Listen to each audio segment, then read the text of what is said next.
A block of metal of mass 50 gram when placed over an inclined plane at an angle of 15 degrees slides down without acceleration. If the inclination is increased by 15 degree, what would be the acceleration of the block?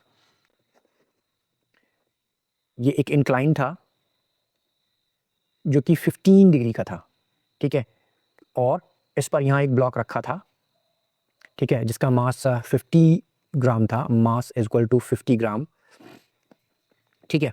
तो ये बिना acceleration के, ठीक है, ये uniformly नीचे की तरफ स्लाइड कर रहा था, ठीक है, जबकि ये theta is equal to 15 degree था, ठीक है। तो यहाँ से हम कोएफिशिएंट ऑफ फ्रिक्शन निकाल सकते हैं। देखिए कैसे निकाल सकते हैं। हम यहाँ पर हमें पता है that coefficient of friction is equal to tan theta, that is angle of repose, angle of repose, ठीक है। अभी एंगल ऑफ रिपोज क्या होता है, इसको जानने के लिए आप आई बटन पर क्लिक कर सकते हैं, मैं यहाँ पर लिंक डाल दूंगा, ठीक है। अब देखिए मैंने यहाँ पर कर दिया mu is equal to 10 15 degree. तो 10 15 डिग्री की वैल्यू होती है, तो 10 15 डिग्री की वैल्यू होती है 0.267, 0.267। तो हमारे पास यहाँ पर कोएफिशिएंट ऑफ फ्रिक्शन आ गया। अभी वो कहता है कि ये जो 15 डिग्री का एंगल था इसको बढ़ा करके 30 डिग्री का एंगल कर दिया गया। तो नेक्स्ट में हम देख लेते हैं, नेक्स्ट डायग्राम में ये जो एंगल था इस एंगल को बढ़ा करके 15 से 30 डिग्री का कर दिया, ठीक है। तो जब इसको 30 डिग्री का कर दिया तो ये जो ब्लॉक है ये नीचे की तरफ एक्सेलरेट करने लग गया, नीचे की तरफ एक्सेलरेट करने लग गया, ठीक है। इस डिग्री में इस ब्लॉक का एक्सेलरेशन होने लगा इस डायरेक्शन में, ठीक है। तो हमसे इस एक्सेलरेशन का वैल्यू पूछ रहा है। तो देखिए इसको फाइंड आउट करने के लिए मैं क्या करता हूँ, इस ब्लॉक पर जो जितने भी फोर्सेस लगे हैं उन फोर्सेस को मैं यहाँ पर शो करता हूँ। तो एक फोर्स mg इधर नीचे की तरफ लग रहा है, मैंने आपको पहले भी बताया mg हमेशा हॉरिजॉन्टल के परपेंडिकुलर लगता है, ठीक है। ये सरफेस है, ये सरफेस इस ब्लॉक पर एक फोर्स r ऊपर की तरफ लगा रहा है, that is called a normal reaction. Normal reaction की क्या खास बात होती है, वो हमेशा सरफेस के परपेंडिकुलर होता है। तो देखिए यहाँ पर नॉर्मल रिएक्शन जो है वो सरफेस के परपेंडिकुलर है, ठीक है। अच्छा अब यहाँ पर हम क्या करते हैं, mg को दो कंपोनेंट्स में डिवाइड कर लेते हैं। तो पहला रेक्टेंगुलर कंपोनेंट हो गया ये, ठीक है, और दूसरा रेक्टेंगुलर कंपोनेंट हो गया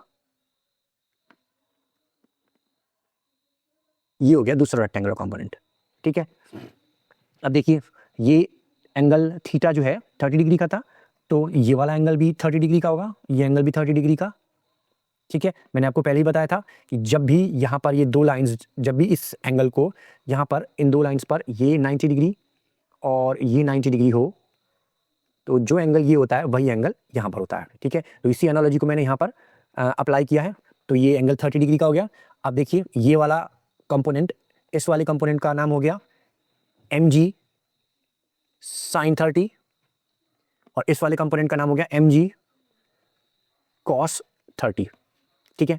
अब देखिए यहां पर जो mg sin 30 है that is responsible for sliding this block, तो मैं लिख देता हूं, तो mg sin 30 is responsible for sliding down the block, ठीक है। अब देखिए जब mg sin 30 इस ब्लॉक को नीचे की तरफ एक्सेलरेट कराएगा तो ये जो सरफेस है, ये सरफेस इस ब्लॉक पर एक ऑपोजिट फोर्स लगाएगा, that would be the force of friction, ठीक है। अब देखिए ये वाला कंपोनेंट, ये जो था ये वाला फोर्स r था, r is equal to mg cos 30 degree, ठीक है। अब देखिए इसको फ्री बॉडी डायग्राम मानते हैं। अब देखिए यहाँ पर इस ब्लॉक को एक फ्री बॉडी डायग्राम की तरह हम ट्रीट करते हैं। तो इस पे लगने वाले फोर्सेस को देखिए किस तरह से लिख सकते हैं, जिस डायरेक्शन में एक्सेलरेशन हो रहा है उस डायरेक्शन का force that would be mg sin theta, minus उससे ऑपोजिट डायरेक्शन का force that is f is equal to mass multiplied by acceleration, that is also a force, ठीक है। अब देखिए यहां पर mg sin थीटा या mg sin 30 माइनस f को क्या मैं लिख सकता हूं, f को लिख सकता हूं मैं mu multiplied by r। Mu देखिए f को क्या लिख सकता हूं मैं, mu multiplied by r is equal to m into a। अब देखिए mg sin 30 minus mu r, r की वैल्यू देखिए हमने यहां पर mg cos 30 निकाली हुई थी, mg cos 30 is equal to m into a. इस पूरे में से मैं mg को कॉमन ले सकता हूं, तो mg कॉमन ले लिया, sin 30 minus mu cos 30 is equal to m into a. m से m कैंसिल हो गया।